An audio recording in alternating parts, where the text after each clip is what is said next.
I bring you today the first in what may become a series called Objects in the Rearview Mirror. And it's inspired by my idea to perhaps make a course one day about the history of the world in 10 objects or the history of the world in 100 objects. And today we're going to be focusing on my favorite object of all time from archaeology, the Standard of Ur.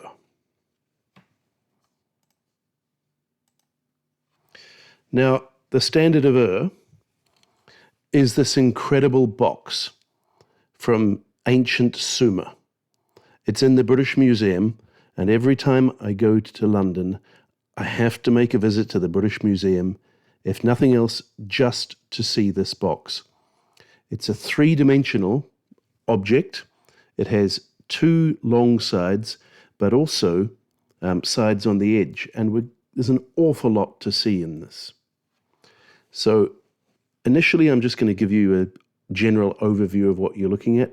You can see here on one side, there's a pretty military scene, lots of soldiers, chariots, and things like that. And it comes from the ancient city of Ur. Here is an aerial shot of it. You can see the great ziggurat, the temple pyramid on the left. And it was actually found at a gravesite roughly in the middle of the picture you're looking at now. Now, to give you some broader context, you can see this map here. The land of the Sumerians was in modern-day Iraq. It was down on the south end of what we now call Mesopotamia.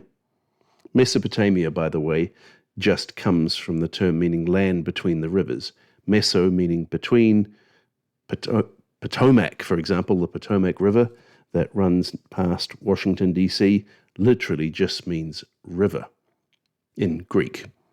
Now, while on this main map, it looks like Ur is a long way from the coast. If you look at the map on the right, you will see that in ancient times, the sediment hadn't built up nearly so far into the Persian Gulf, and Ur was actually very close to the coast. And there's a couple of beautiful reconstruction of what it might have looked like at its height. It was a great city of tens of thousands of people. And we're focusing in particular today on the royal graves, which you can see marked out on this map on the left. There's an aerial shot from Google Maps. You can see the great ziggurat is still clearly visible in the desert, and the royal cemetery of Ur is marked out as well. The parking lot is a little bit up to the north, off out of view in this picture. Now, we know about this site thanks almost exclusively to the work of one archaeologist and his team. It is Sir Leonard Woolley, and there is a picture of him meticulously cleaning one of the objects. In many ways, he may be the first of the scientific archaeologists in the sense that he was meticulous. He was meticulous in his record keeping. Earlier ages of archaeology had largely been about just digging randomly and seeing what you found, or, well, worst case scenario, sticking some dynamite and blowing things up to see what was underground. That was not Woolley's methodology, and thanks to him, we know an awful lot about what was going on at this ancient city of Ur. Now, just a very quick biography of this man. His first name was Charles, but he always went by his middle name, Leonard. From 1880 to 1960, he started out unexpectedly becoming an archaeologist when he was offered the job after he failed to get into the priesthood. And one of his very early career finds, while he was working in England, was this object over on the right, known as the Corbridge Lion. But his career really got underway when he went on digs in Nubia, which is in Africa south of Egypt, and at the ancient site of Carchemish, which is in modern-day Syria. And Lawrence of Arabia had not yet won fame as Lawrence of Arabia, but he was also working on the same dig. And yes, Lawrence and Leonard were both, well, working as archaeologists, but also working for the British government as spies, keeping tabs on German railway construction in the Ottoman Empire and things like that. He in World War I, he was actually taken prisoner by the Turks and spent 2 years in a Turkish prison camp. But his career, and especially what we know him for, was when a joint expedition was organized between the British Museum and the University of Pennsylvania. And it ended up taking, well over a decade. He was in charge of the dig from 1922 to 1934.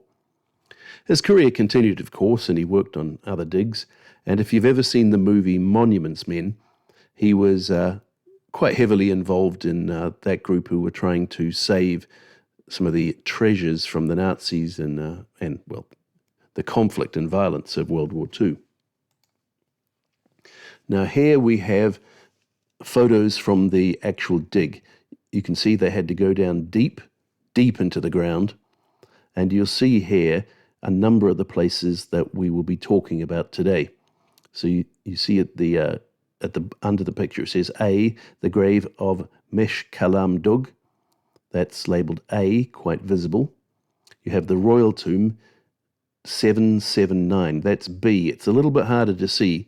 It's the dark blotch in the lower center of the picture, just below the staircase. That is the tomb where the Standard of Ur was actually found. So that's the central focus of our attention. But we'll also be mentioning some of the others.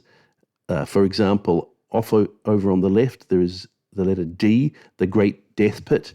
I'll show you some diagrams of what was going on there and why it was called the Death Pit. Here's another shot of the archaeology. They had quite a small team of Westerners, but well over 100 locals who they hired to help with the dig. Now, what did they find? They found absolutely incredible things that really shocked everybody and were well beyond the expectations. And here are a couple of artists' impressions of what they found.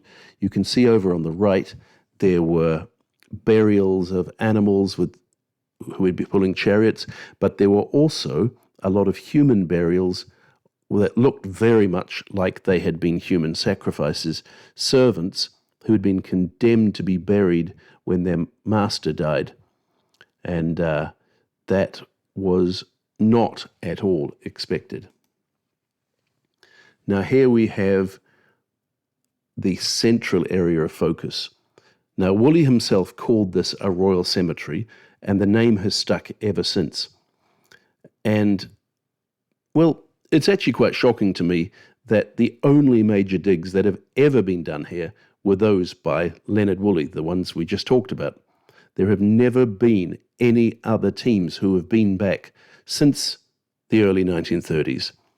You would think somebody would want to go back and redig and see what else there was, if there's anything he's missed, or if new analyses of the soil or the bones or something like this could uncover new things. But no, they had that intensive phase of excavations and nothing ever since.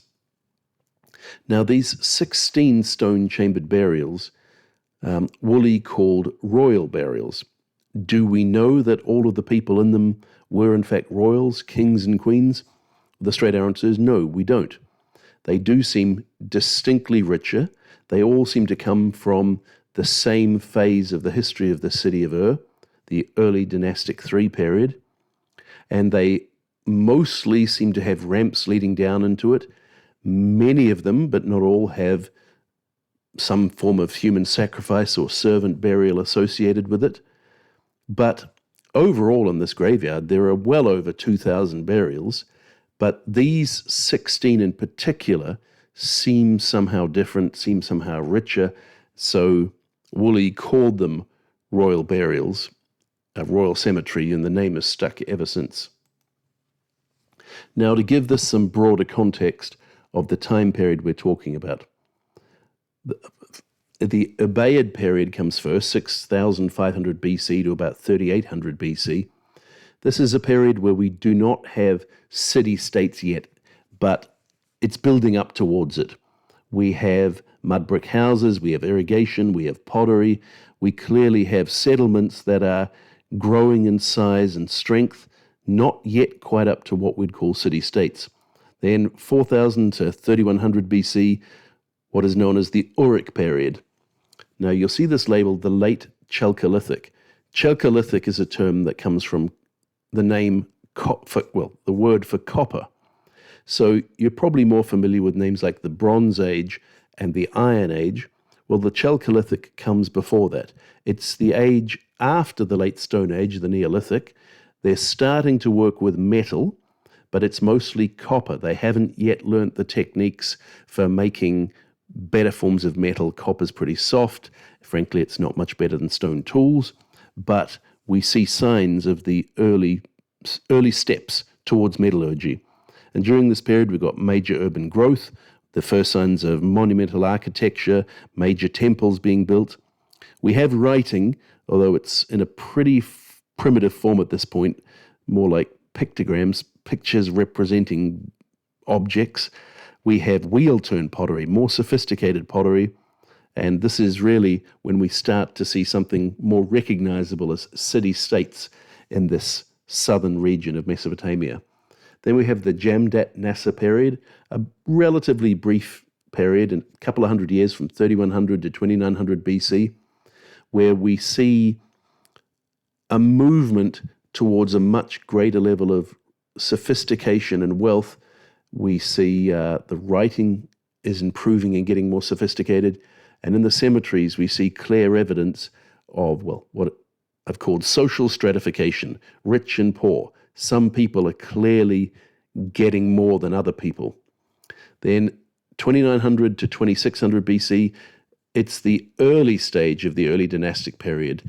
Archaeologists have divided it into three phases: early dynastic 1 and 2, which I've labeled here with early kings and archaic texts, and the time period we're particularly interested in today, early dynastic 3, from a roughly 300-year period, 2600 BC to 2334 BC. This is when Ur becomes a truly strong city. This is the period when those graves in the royal cemetery were made.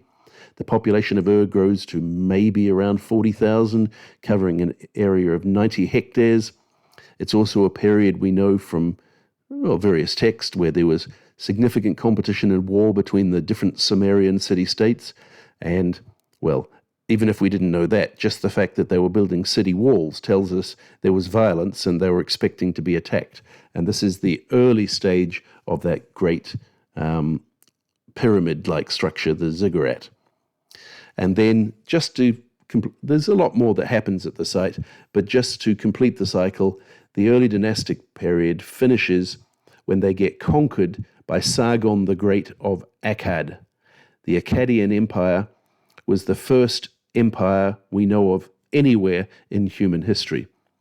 They were ethnically and linguistically different from the Sumerians. They spoke a Semitic language.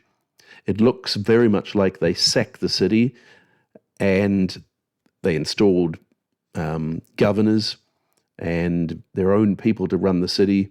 And gradually, Sumerian as a language would start to fade. Well, no, I should say as a spoken language it would start to fade, but the written script would actually endure for many, many centuries, even after nobody spoke Sumerian anymore. Now, even though we talk about the fact that writing has been invented, we need to be clear that it doesn't mean we have a really solid history of what's going on in the city of Ur. In fact, almost everything we know comes from archaeology. The nature of the written texts that survive, mostly on clay tablets, are overwhelmingly just lists of objects. How many goods does a temple own? How much land has been assigned? How much food has been assigned? How many goats belongs to a particular temple? That's what we tend to see in most of the early written records. Now, in this phase of the royal cemeteries, we are just at the very start of seeing descriptive texts that will give us real history, but it's very, very limited at this point. So well, as I said on the screen here, royal inscriptions on votive objects. So, I am the king, this is my name, I have given the gift to the temple, those kind of things. And here is a real example. For Ninhursag, the mother goddess, Anapada, king of Ur, son of Mesopotamian, king of Ur, built the temple for Ninhursag. So, I have made you a temple, O goddess. This is my name. Please remember that I've made a temple for you. And obviously, he wants the goddess to look kindly on him. That's the kind of thing we get. So we get names of kings and things like this. We see which gods they thought were important, but we don't really get a solid written history. Most of it is guesswork. Now, here is a bigger picture to show you what I meant about just the sheer size of the graveyard. All these little boxes are graves of one form or another, but you can see the larger ones. And the two graves that are probably the most important are 779, well, 779 for today, because that is the grave in which we found the Standard of Ur. That's where I put the star, in the exact spot. You can see there were 4 distinct chambers, and it was in a little corner of chamber D, right in the center of the map. Grave number 800, which I've also circled up on the right, that was the tomb of Queen Poabi. It was never looted. It had particularly rich finds, and I think I will one day come back and I'll make another YouTube video about that particular tomb. And then we have 1237, which is in that box at the bottom left. That is the Great Death Pit, where an enormous number of bodies were found that we have interpreted as servants and soldiers who, well, went to their deaths to accompany the Lord. Now, it's not entirely clear who these people were and how they died and why they were buried and all the rest. It's assumed they were sent to die with a king as the servants and retainers, but again, as I said, we don't have very clear texts. We have a lot of female burials. We have 6 male burials of soldiers. You can see down the bottom, they're quite separate from the rest. They have weapons, and we have some various objects, like where I'm indicating with the mouse here. We have, those are musical instruments. Those are kind of harps or lyres. We have a few other interesting objects, like where I've highlighted with the arrows here. We have these goats or rams that seem to be standing in these bushes, and one of those is in the British Museum, and one of them is in the museum at the University of Pennsylvania, because they had to split the artifacts. So even though they were found so close together, if you want to see them both today, you have to go to London and you have to go to Pennsylvania. I got this picture on the right, by the way, from an article written by Massimo Vidale, so we'll give him proper credit. And there's some close-ups. The one on the left is the one you'll find at UPenn. The one on the right is the one you'll find at the British Museum. And in fact, you can see on the one on the right, the Standard of Ur in the background behind it. Now, in these death pits, we can see quite a number of bodies. This is one of the skulls, which they've, in recent times, come back and done a bit more analysis on it. You can see it was a female body. You can see she had an elaborate headdress with flowers and things that would have risen up. And Woolley himself thought that these people had probably voluntarily drunk poison. They didn't seem to have a lot of signs of struggling and things like that. And in fact, there was about 1 cup roughly for every 2 bodies. So he suspected that they had drunk poison. But when they came back and looked at this skull and another skull, they found evidence of blunt force trauma. In other words, looks like somebody had bashed them in the head with a really solid object. So probably not quite as peaceful as we imagined, or perhaps they drank poison or something to put them to sleep and then they bashed them in the head, or, well, we don't know. It doesn't look like it was necessarily voluntary. And here we have a close-up of what we were talking about with this tomb 779, with the red circle showing you where the standard of Ur was found. Now, the whole tombs had collapsed and been buried in dirt. You could see in the last picture that skull had been thoroughly crushed. That was just by the weight of the soil. So the standard of Ur did not look as we see it now when it was found. It was a three-dimensional object, but it had collapsed and been crushed. It had to be preserved with wax and then reconstructed and put back into its three-dimensional form. So some pieces were damaged and lost, and some of the reconstruction may not be 100% accurate, although they have made the best effort they possibly could. Now, this tomb, who's buried there? Well, the short answer is we do not know. Now, Woolley himself labeled it as belonging to a Sumerian king called Ur-Pubbilsag.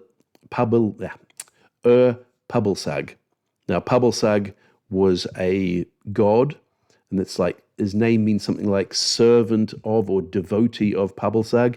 Pubbilsag is sometimes called Sagittarius. He's kind of looks a bit like a centaur with a bow and arrow. And was he actually buried here? Well, I was actually quite shocked when I dug into it. Woolley found one inscription that wasn't even in this grave, as far as I can tell, and it named Ur-Pubbilsag. It seemed to be from more or less the right time period, so he said, right, it must be King Ur-Pubbilsag buried here. The connection to that is what I would say, well, far from solid. Let's call it Woolley's best guess. Now, mostly it seems to have been looted, so we don't have a lot of rich finds, but here's an example of something made with shell that was found there in addition to the standard of Ur. So it wasn't just one piece of artwork, a lot of scenes of, well, we have goats caught in a bush, we have lions eating goats, and all sorts of things that related to that. Now, as I've mentioned already, if you want to see the standard of Ur, you have to go into the British Museum. There it is. That's one of my photos from one of my visits. And it is a popular object. If you want to see it, you're going to have to fight the crowds. There are certain things that everybody likes to see, like the Elgin marbles, the Parthenon marbles, and so on. But in this room, which is not terribly large, the standard of Ur sits in a glass box, and you can see it's hidden behind that woman who's walking away. So if you want to get good photos of it, well, it's actually impossible because it's behind a glass box. The glass is reflective. The lighting reflects the light. It's actually really annoying that museums will put objects in a way where the lighting will reflect off the glass, but it seems to be very, very common. Now, these were some of my photos, and they were the best I could get. I apologize for the reflections, but you see what I was talking about. Now, the two sides of the box have been labeled war and peace.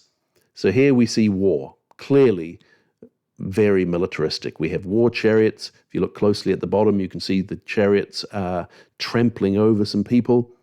In the middle, we seem to have some kind of battle scene with Sumerian soldiers on the left and some kind of enemy on the right. And on the top, we clearly have the king, the larger figure in the middle, and something's going on, prisoners or captives surrendering to him perhaps. On the other side, we have what has been labeled peace. And here we have on the bottom people bringing various things. We assume it's some kind of tribute or something like that. We've got animals, we've got other kinds of cargo. And in the top panel, we have the big guy again. Literally, their name for king means the man who is big, the big man.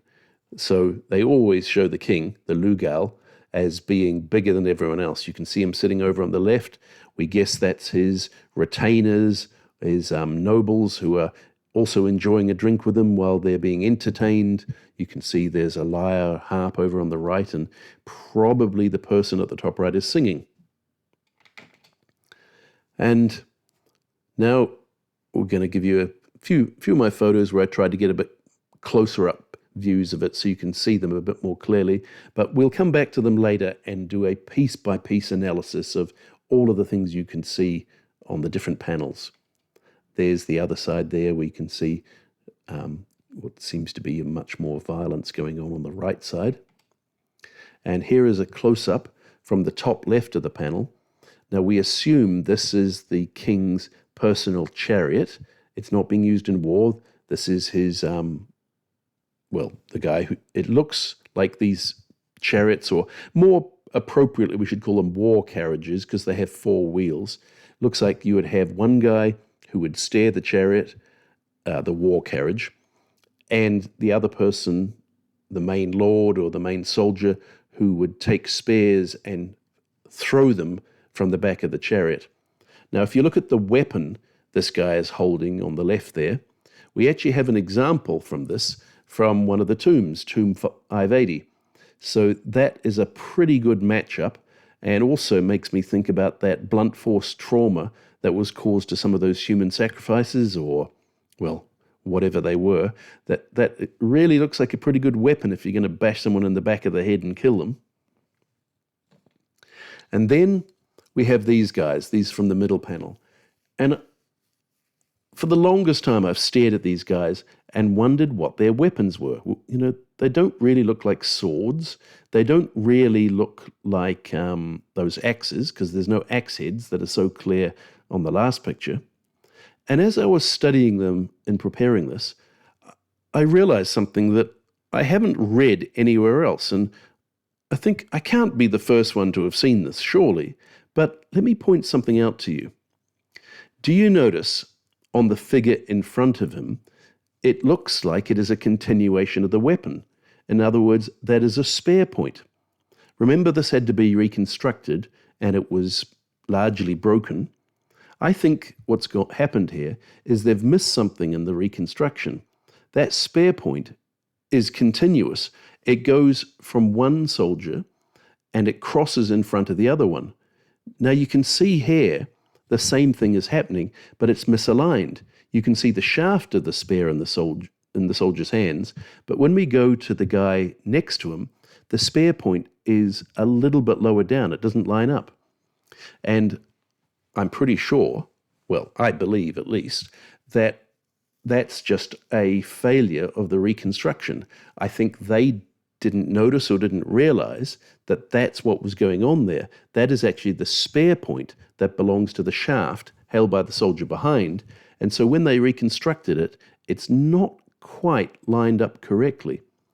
You can also see their helmets. Are they leather skull caps? Are they made of metal? That's not an easy answer. Most reconstructions I've seen in artwork show them as metal, but you see the way they're tied around their under their chins and things like this? I'm not sure if they're metal or not. And their cloaks, I think, almost certainly leather.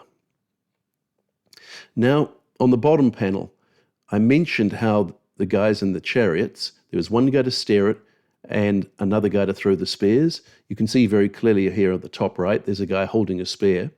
And on the chariot over on the top left, you can see there's a whole collection of 4 spears waiting to be used in battle. And on the bottom left, I found an artist's reconstruction of what they imagine something like that would have looked like. Now, again, pretty much every picture I found, I think, gets something wrong. You see how they show the whole carriage made of wood in the artist's impression. But when you look at this, the actual standard of Ur, I really don't think that's solid wood. The wheels are clearly very solid structures. They haven't yet got to the point where they can use spokes and things like this. These carriages would have weighed a lot just with the solid wheels. If you tried to make the whole structure out of solid wood, I think they would be too heavy, even with 4 steeds pulling it, to be really effective and fast in war.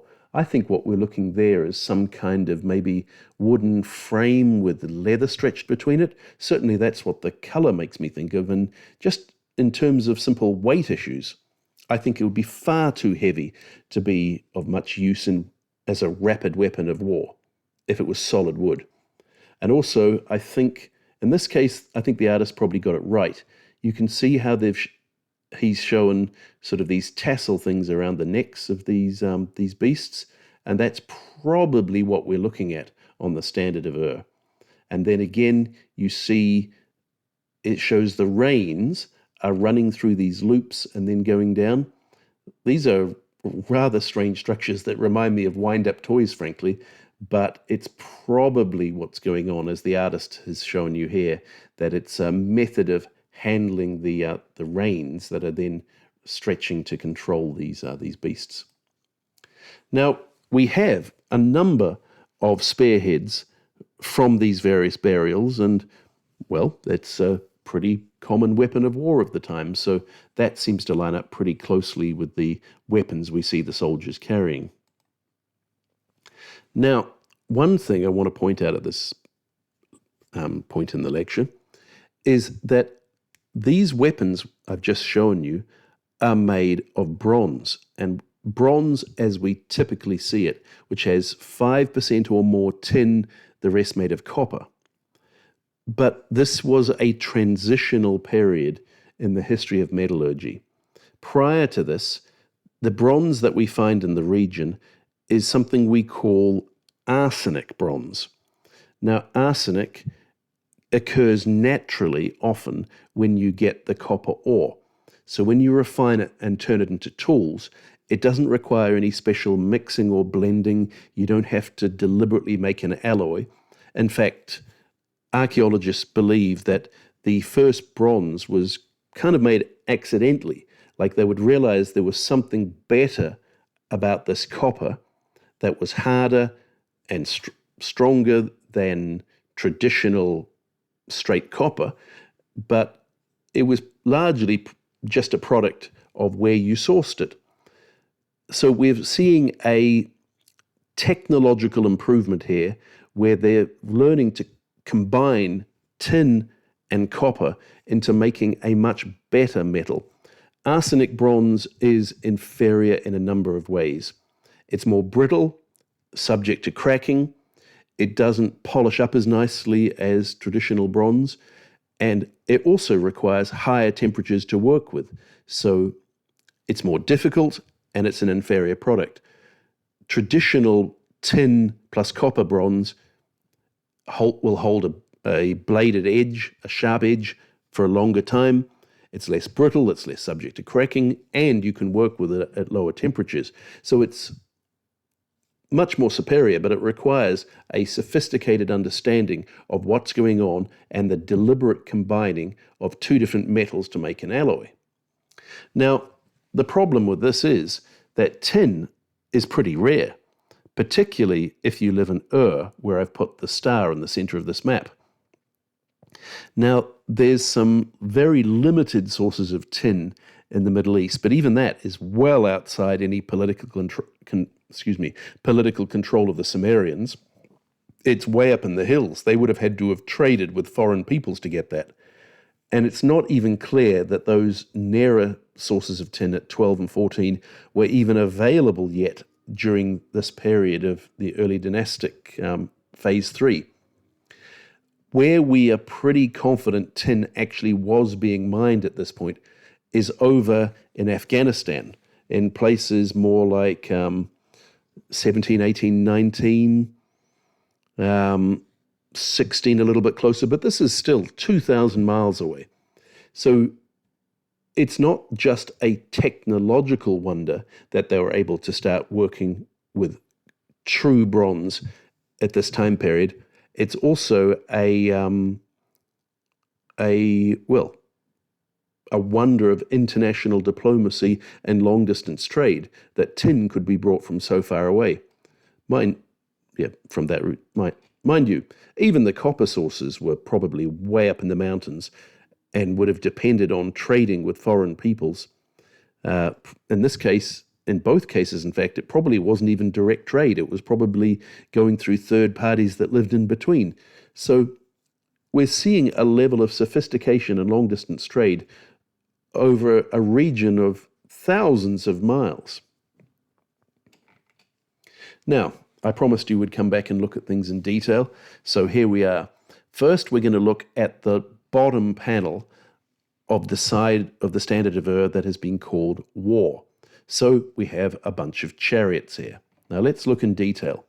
There's the chariot on the left in a bit bigger size. You can see the two guys in it. You can see all the spears. These are things we've discussed already. Then you can see the next one. There's some action going on here. You can see the spear is actually being used. You can see it seems to have trampled an enemy. Now he's shown as naked, but this can just be symbolism for defeated or subdued. So it doesn't necessarily mean the enemies they were fighting were in fact naked. Now the next guy, he seems to have one of those blunt bronze axes that we were talking about. So a different kind of weapon. And again, they have trampled an enemy. And in the last one, you can see the donkeys. Well, they're not actually donkeys. We'll talk about that in a moment. The beasts have reared up. So we seem to have an increase in action. We have a flow from left to right. The chariot on the left seems to be almost still. The second chariot seems to be moving faster. The third chariot even faster again. The final chariot even faster again. So artistically, we seem to have a progression from left to right of increasing movement and action, probably being used to trample enemies as they're fleeing. This is traditionally actually what cavalry tended to do. The infantry fight it out, and once the enemy lines break and they run away, the cavalry run them down and trample them. Now, as I said, they're not donkeys. They are kungas. And in fact, DNA analysis has confirmed this. What is a kunga? A kunga is a beast that doesn't exist anymore. They were a hybrid between Egyptian donkeys. We have a picture there of New Zealand soldiers who had a pet Egyptian donkey. They took with them from Egypt and took them to France. So we have Egyptian donkeys, and we have the Syrian wild ass, also known as the hemipi. The hemipi is extinct, but only in the 20th century. The last one we know about, well, there were two of them, and they both died in 1927. One was shot in hunting, and the other died in the zoo, both of them in 1927. Now, the hemipi and the Egyptian donkey, when you crossbreed them, is a much better animal for war. The donkey gives it its willingness to cooperate and be trained by humans, while the hemipi gave it strength, a bit of aggression, and speed. And the kungas that resulted from this interbreeding were highly prized and highly valuable. Part of the problem was they were like mules. They were sterile. As a result, if you wanted to keep using kungas, you had to keep breeding new ones on a regular basis, and it wasn't an easy thing. So they were considered very valuable. Also, in terms of human history, they were the first ever human hybrid attempt between animals. The mule, which we are much more familiar with, which is a crossbreed between the donkey and the horse, we don't have any evidence for mules for at least another 1,000 years after the time period where the Sumerians were breeding these to make, weapons of war.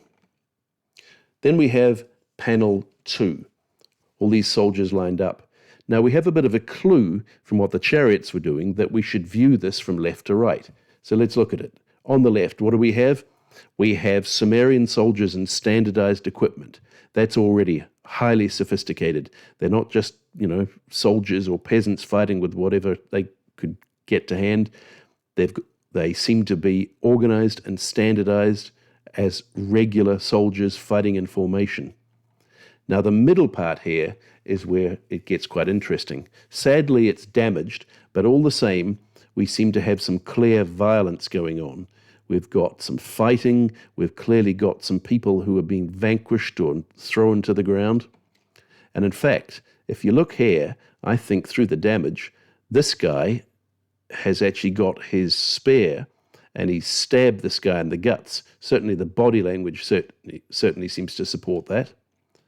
Now over here on the right, the way I interpret this is that these are enemies who are fleeing. First off, some of them look quite naked. We were just talking about what that means before. This guy on the left here, he's facing the same direction as the Sumerian soldiers, but he seems to be looking back in fear. Certainly that's my interpretation of it. The next guy, well, he's really quite badly damaged. It's hard to tell what's going on. The third one, well, it looks to me like he's holding his guts, like perhaps he's just had a spear stuck in his guts and he's running for it.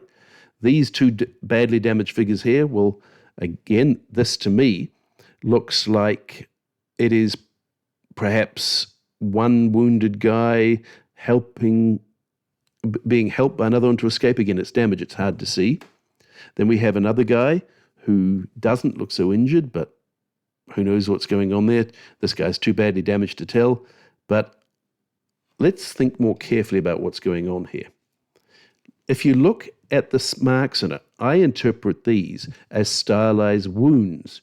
You see that figure who's looking back? It looks like he's got 3 patches where he's bleeding.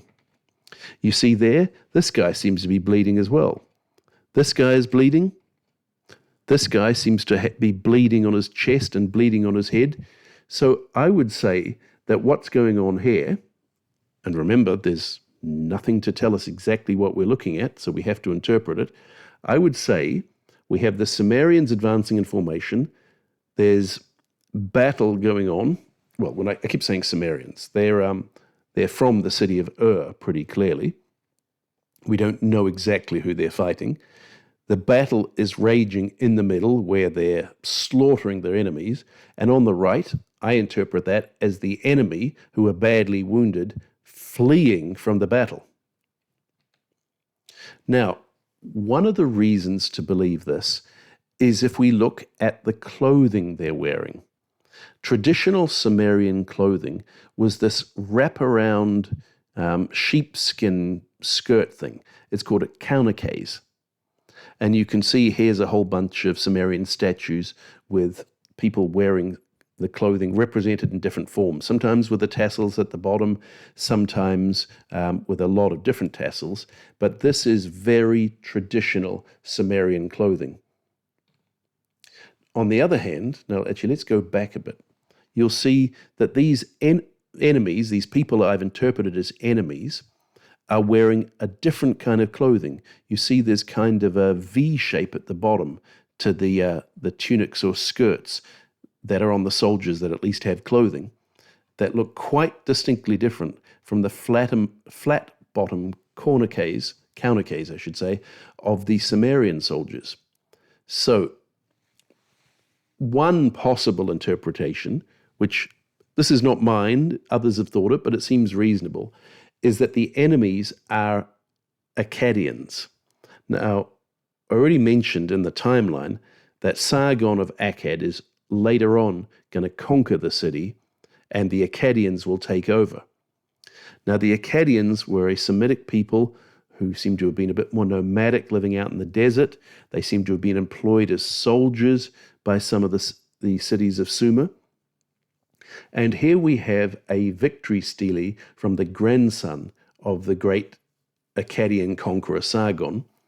And it shows the various battle scenes where King Naram-Sin is conquering some hill tribes up in the Zagros Mountains, the Lulubi.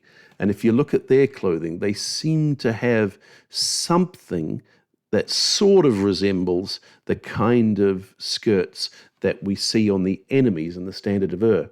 So possibly the enemies are Akkadians, well, but equally well they could just be enemies from a rival Sumerian city-state.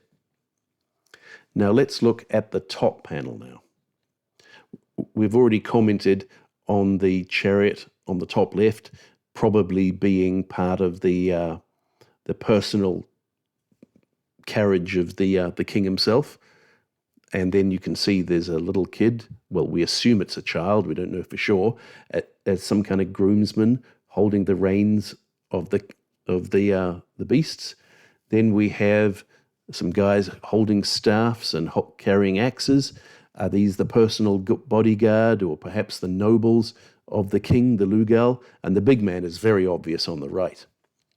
And then what have we got on the panel, on the rest of the panel? Well, I put the Lugal on the left. He seems to be holding some kind of staff with some kind of tassel. Is this some kind of symbolic representation of his power? Quite possibly. Then we have all of these guys in front of him. Now, who are they exactly? Now, let's look at the skirts. You can see that at least 4 of them are wearing countercays, traditional Sumerian dress. Now, the first 2 guys standing right in front, I'm confident that the figure behind is wearing the Sumerian dress, but I'm not so sure about the one in front. So what I think we have here is a mixture of defeated enemies and Sumerian guards. So probably the figure at the front, was he the defeated enemy general or king? And behind him is standing a Sumerian guarding him. Then next in the sequence, these guys look like they're badly wounded and perhaps surrendering there. Here we have another Sumerian with a prisoner being held in front of him. There we have a couple more of what I suspect are the defeated enemies. Again, behind them, the Sumerian guard, who does seem to be holding a spear. And then this one is very clear. There's your Sumerian guard, and look at him. He's got him by the scruff of his neck. And, well, that doesn't exactly look like a happy expression on that guy's face. And again, you notice these guys all seem to be showing signs of what I have interpreted as wounds. So I think that's clear. We have prisoners being brought before the king to surrender or to submit, or just basically for the king to decide what to do with them, who are being guarded by Sumerian soldiers. Now, the standard of Ur is a unique object. We really don't have anything else like it that's ever been found from anywhere in the region. But we do at least have the stele of the vultures, which celebrates the victory of another Sumerian city over, well, in this case, a second Sumerian city. This was inter-city-state warfare. And you can see things we don't see on the standard of Ur. You can see they have a shield wall very, very clearly. They've locked shields. They've got their spears poking out. Very much reminds me of a Macedonian phalanx in the days of Alexander the Great. They seem to have very similar headwear. These ones look perhaps less like leather skull caps and maybe more like metal, but you have to remember, metal, bronze in particular, is expensive. It has to be sourced from a long way off. So generally speaking, it's only used in vital positions, such as, well, the points on the end of the spears. They would have been bronze. And also, it's broken, but this close-up I've given you here looks like it's probably another war chariot. We can see enough at the bottom that it looks like it's a similar structure. And this flowery thing here is probably supposed to represent where he's holding extra spears, and then he's got some, well, the guy who's riding it seems to be holding, well, probably a spear shaft to slaughter his enemies. And if you look in between them, you can see there are some dead enemies, again showing how terribly victorious they have been. Of course, it's all wartime propaganda. Now, let's turn to the other side. We've looked at war, now let's look at peace.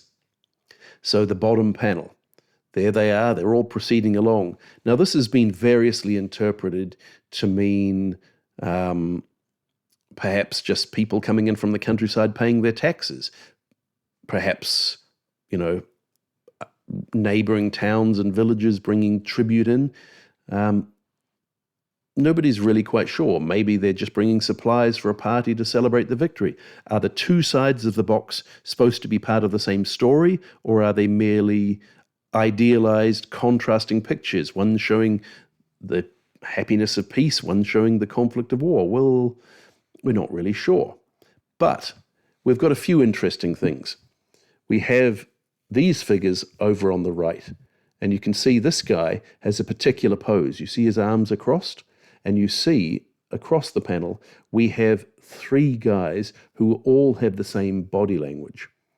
Now, it is, in general, in Middle Eastern art, a symbol of submission, that you're holding your hands like that, or you're waiting for orders or something like this. But I suspect these guys are probably some kind of supervisors.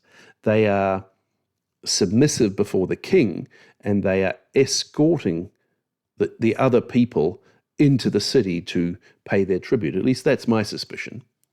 And then we have over here a series of people that are actually repeated on the panel, not identical, but we have this guy at the front who seems to be holding something or other. We're not quite sure what it is.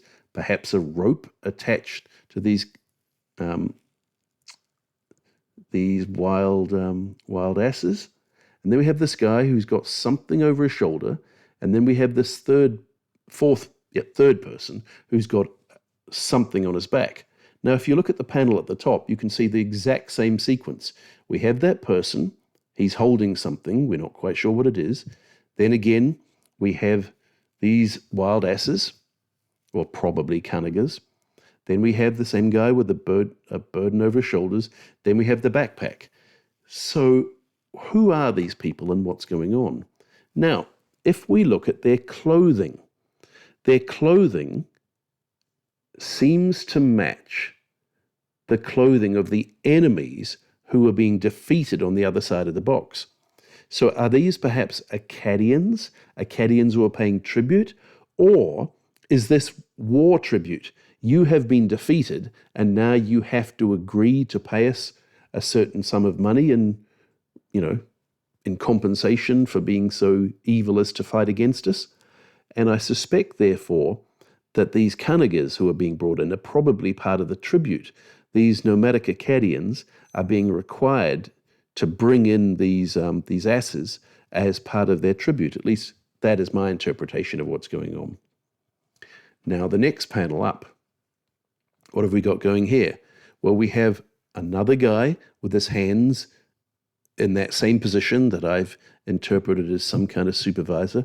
Not quite sure what's going on with the person behind him. But again, we have somebody else in the sequence who looks much the same. He's not associated with carrying anything. He's not associated with anything except standing next to other people. So that's why I interpret them as being some kind of more senior position. And then we have a scene that's repeated, again, not identically, but we have some kind of cow or ox being brought in. The person seems to be holding it by the horns. It doesn't seem to be very docile. And there seems to be a rope that's being used to hold it, probably and that rope is supposed to connect to the nose ring, but it's been a bit damaged, so we can't quite see what's going on there. And then we have two sets of sheep-like animals. In the middle, we have three things that look vaguely goat-like or sheep-like, but have long wool, and they're almost certainly sheep. And they were very clearly distinguished from goats in Sumerian. I've given you the cuneiform character for each of them. Udu was what the Sumerians called sheep. Mash was what they called goats. And we see both animals on tribute lists, both animals on lists of possessions of temples and things like this. So again, I think that's what we've got going on here. And then we have this guy who's, well, clearly carrying these fish. And when I tried to see if we could tell what kind of fish they were, they said, they're just generic fish. I don't think they are. Look at this. If you look at the shape of the fish, they've got a very distinct curve on their back. So I went looking to see what kind of fish are native to that region of Mesopotamia, and I found these pictures of a fish that looks very similar. It's got the same kind of scales that we see on the Standard of Ur. It's got a very similar bend in its back that seems to correspond. It would be about the right size. It's known as the Mesopotamian himri, or the yellow barbel. and the Sumerians called it the Sahur Ku. So I suspect that the anatomical details we're seeing here of the cows, of the sheep, the goats, and the fish are probably more accurate than we've given them credit for. They're not just, oh, generic fish, generic goat. I think this is probably what these animals really look like. Oh, and if you look over at the marsh on the left, you can see the guy behind. It's rather damaged and hard to tell what's going on. But is he holding like a baby goat? It looks something like a head might be poking out from him. Not sure there. Now, here is a close-up photo of one of the oxen that was buried pulling one of those carriages. And you can see very clearly on the left the nose ring that was there to help them manage these oxen. So that's very much what we see, the nose rings on these cows on the Standard of Ur. Now, the top panel. Well, at first look, it seems pretty straightforward, and it probably is. Now, unfortunately, on the far left, it's heavily damaged, and it's hard to tell what's going on.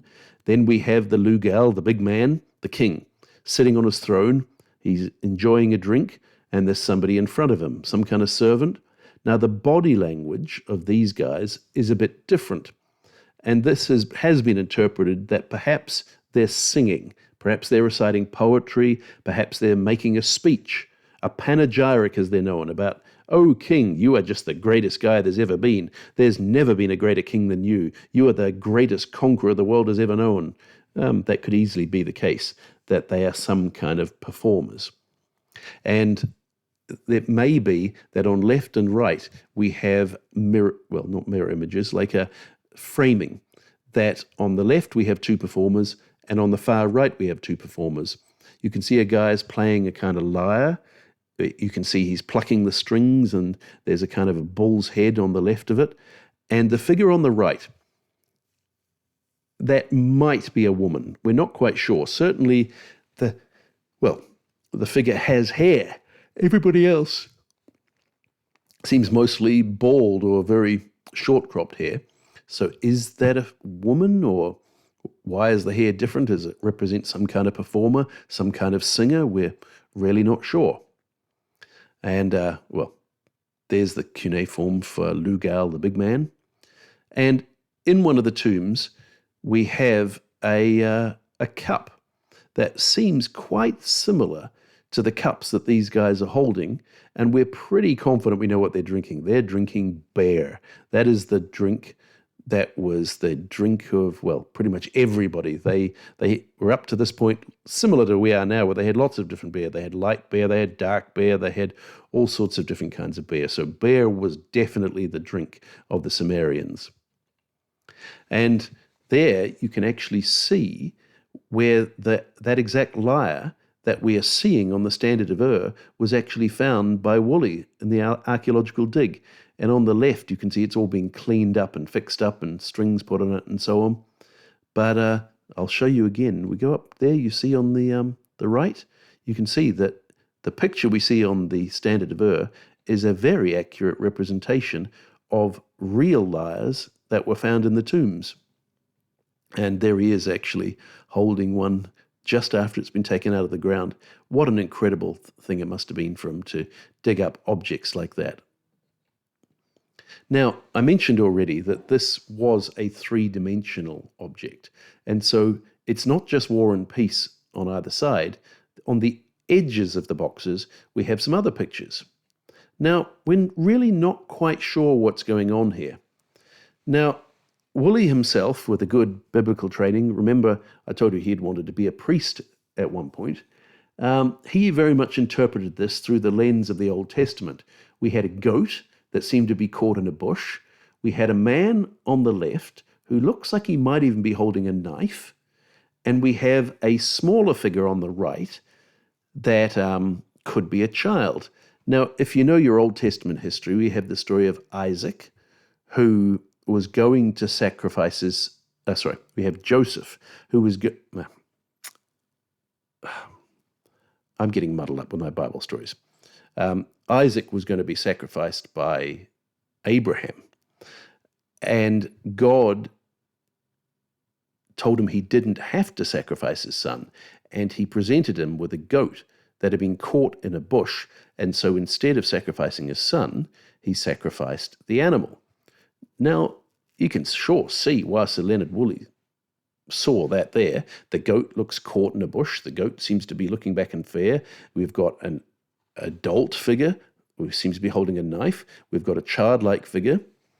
But modern archaeologists have largely rejected this interpretation. We see plenty of examples of Sumerian art where a goat or a ram standing up in a bush seems to be a representation of fertility and abundance. We have some other interesting features here. Look at the clothing. The small figure on the right is wearing traditional Sumerian clothing. The figure on the left, though, is wearing the same clothing of the enemies that we saw in the battle scenes. So are they different ethnicities? Why is one bigger, one smaller? What exactly is going on here? We're really not quite sure. The figure on the right is holding a cup and might be some kind of libation. A libation is where ancient people would pour liquid on the ground as an offering to the gods. So is this some kind of representation of a religious scene? Is this perhaps some scene from ancient mythology? Because, I'm sure not every myth from ancient Sumer has survived to the modern day. A lot of it is just accidental happenstance of which versions and which stories have survived. Here is an example from another tomb of something similar. We have a couple of rams, and they seem to be standing on a bush. So this kind of iconography is pretty common among the Sumerians. And then at the bottom, we have something very strange. You can see there's some quite odd-looking beasties.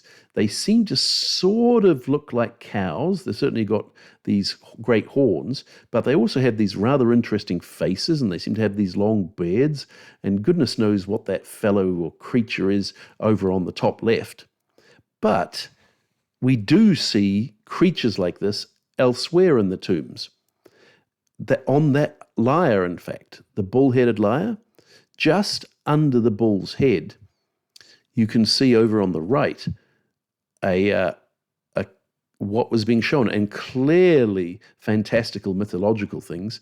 And sadly, we don't really know how to interpret them.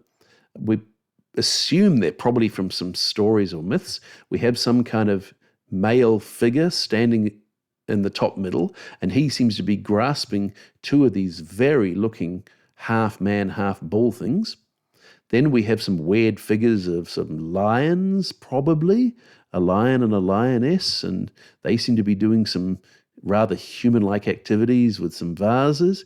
The next one, we seem to have some animals. Are they wolves or jackals or bears? We're not sure, and there seems to be a cow mixed up in there, and they seem to be doing something very human-like. And then at the very bottom, we have some fantastical human-like figure, but he seems to be made of smoke. Is he some kind of genie or demon or beastie? And behind him is a gazelle, perhaps, holding a couple of those drinking vessels. So weird and wonderful scenes, and sadly, we really don't know what they're supposed to be telling us. And then on the other side, well, much more damaged and much harder to tell what's going on. But I would like to comment particularly about the very bottom, because you can see here that there's a hole there. There's a hatch. You can pull that out. And it was that, let's go back to the big picture, that led to Woolley calling it the Standard of Ur. He imagined it was some kind of battle flag. Now, that seems highly improbable. Like you're supposed to mount that on a chariot or on a pole and carry it to war. That's really a stretch, if you ask me. The problem is we don't have any better interpretations. It's possible it's some kind of sound box for a musical instrument. It's possible it's some kind of religious item. It's even been suggested it's some kind of money box. Maybe, like you put your money, your coins, or your goods into that little hatch at the bottom. But again, it doesn't seem to be the best place to have it there. It's one of those enduring mysteries. We've never found any other objects similar to the Standard of Ur, and we don't even know what it's for. What was it exactly? It was clearly an object where a lot of time and effort had been put into making it, but what was it for? We just don't know. Now, let's just talk briefly about the materials. It was a box. We're pretty sure it was made of wood that maintained its three-dimensional shape, but the wood itself hasn't survived. It's been in the ground for thousands of years. We think it might have been made of cedar. That could have been locally sourced in the local mountains, though traditionally cedar came from Lebanon, a good many hundreds of miles off to the west. Now, the lighter color we see is shell, which could be locally sourced from the Persian Gulf, so that wouldn't have been too expensive or hard to get.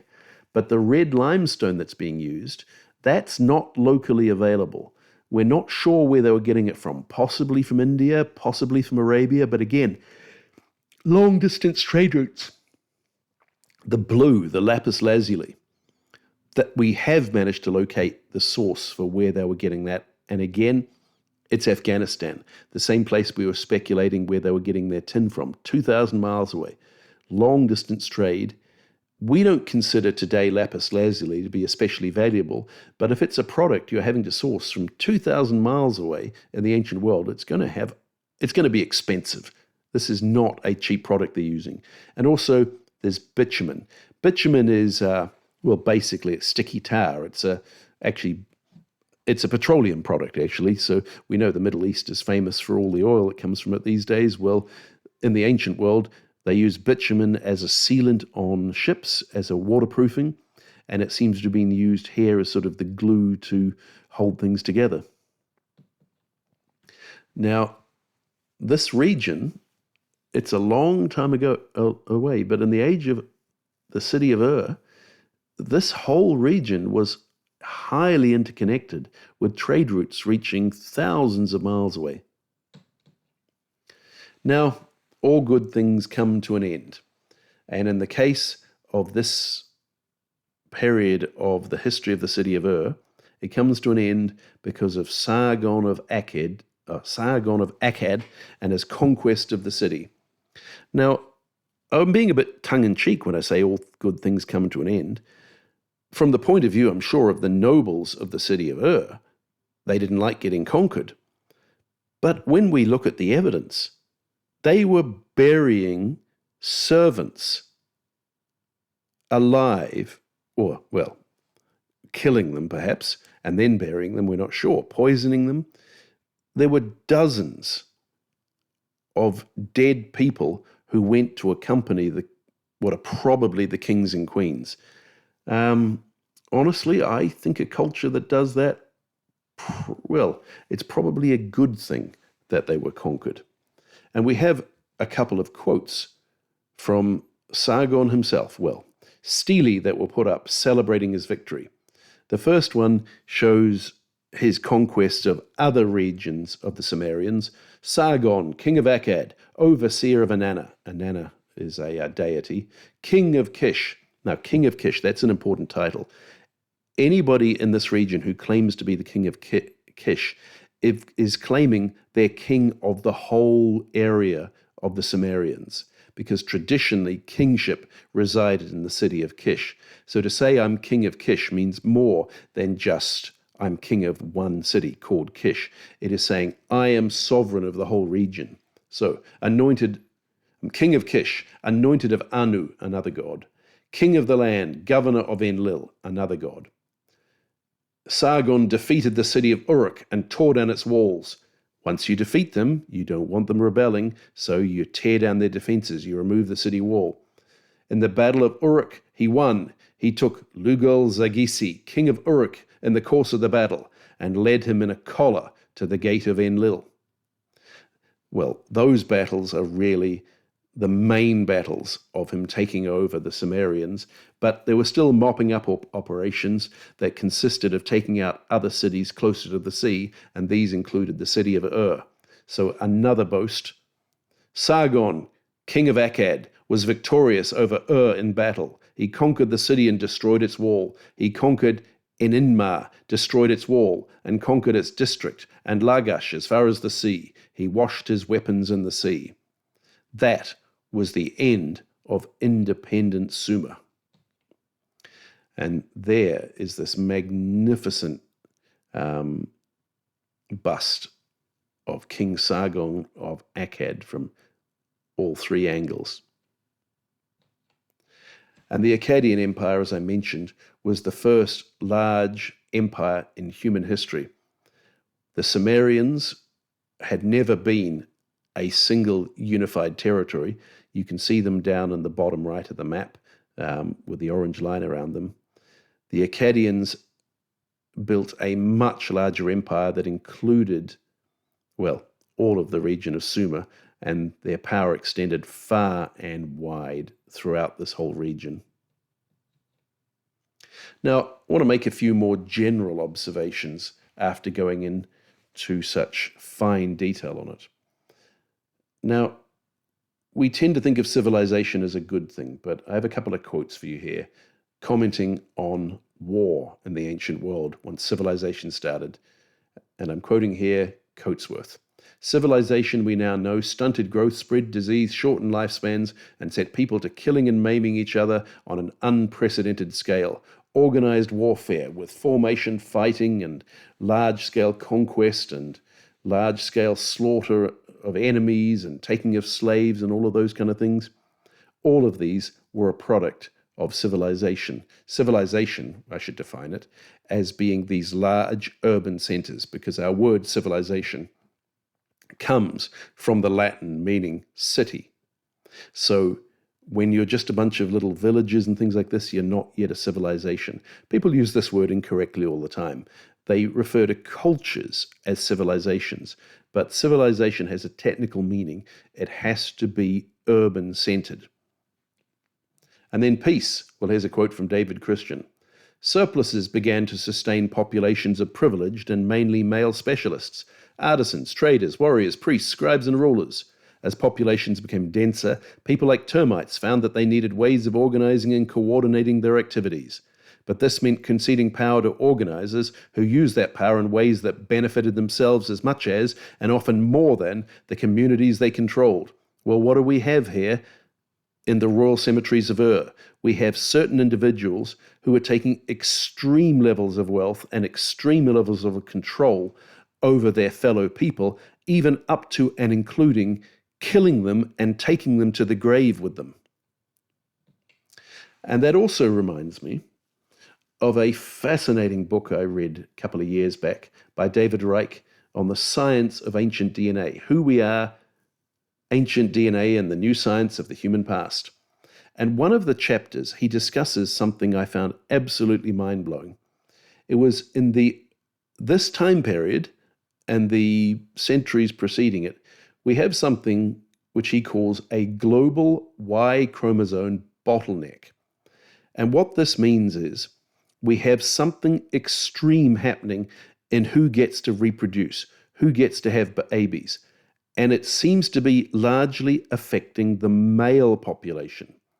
The females are having babies and contributing their genes to the local regional gene pool in similar numbers.